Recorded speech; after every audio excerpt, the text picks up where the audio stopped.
recommend that families who have concerns about cost and affordability and recognize that the student has a real desire to attend a school, before you allow the student to submit that early decision application, you must fully resolve any concerns you have about that cost and affordability.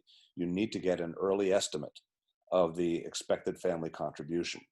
And you can do this by contacting the financial aid office at the given school and say, we'd like for you to take a look at our most recent tax return and give us a really close estimate of what the total expenses are going to be for us relative to financial aid in the first year of college. Because you can't get a commitment for 4 years, but you can for the first year. So if you send that tax return to the financial aid office and set up an appointment for a Zoom conference after that, what you're likely to do is have them talk with you about the numbers they've come up with. And it's much better to make sure you know what's behind the number. They'll say, based on the need analysis that we've done, it's going to cost you X number of dollars in expected family contribution. You want to make note of that.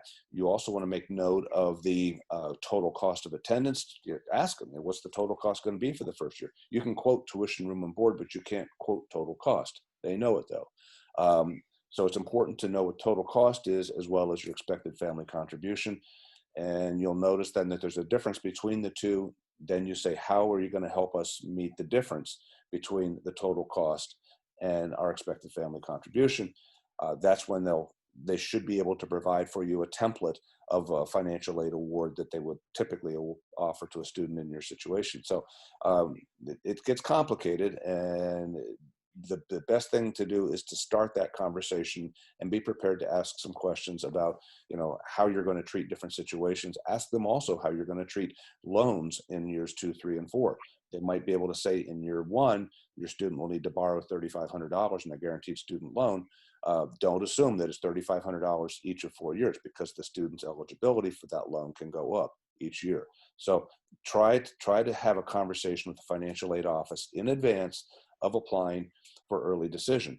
And if you have that conversation and you come out of it feeling really good about the numbers they give you, as well as the way they've treated you, then you should feel comfortable moving forward with early decision. However, if you're not comfortable with the information they've given you and you're not comfortable with the way they've treated you, early decision's off the table, because it's not going to get better later.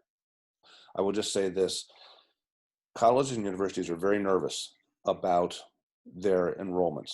All of the metrics that they have used for the last 50 years to predict the likelihood of enrollment for any student over the course of an enrollment period, all those metrics are gone because of the COVID-19. And what their colleges are going to do right now is scramble to make sure they get the class. And the first way they can make sure that they're moving in the right direction is to be aggressive with early decision. So early decision will carry a higher premium this year. Colleges are more likely to, if you will, over-admit students. And to your question about financial need, they're also concerned about money, because colleges are taking a big financial hit this year. And the quickest way to recover from that hit is to bring in more tuition revenue next year. So as they admit, they're going to admit more students on the margin of their candidate pool who can pay. And it may not seem fair or right, but it's simply a basic reality of the transactional nature of college admission this year.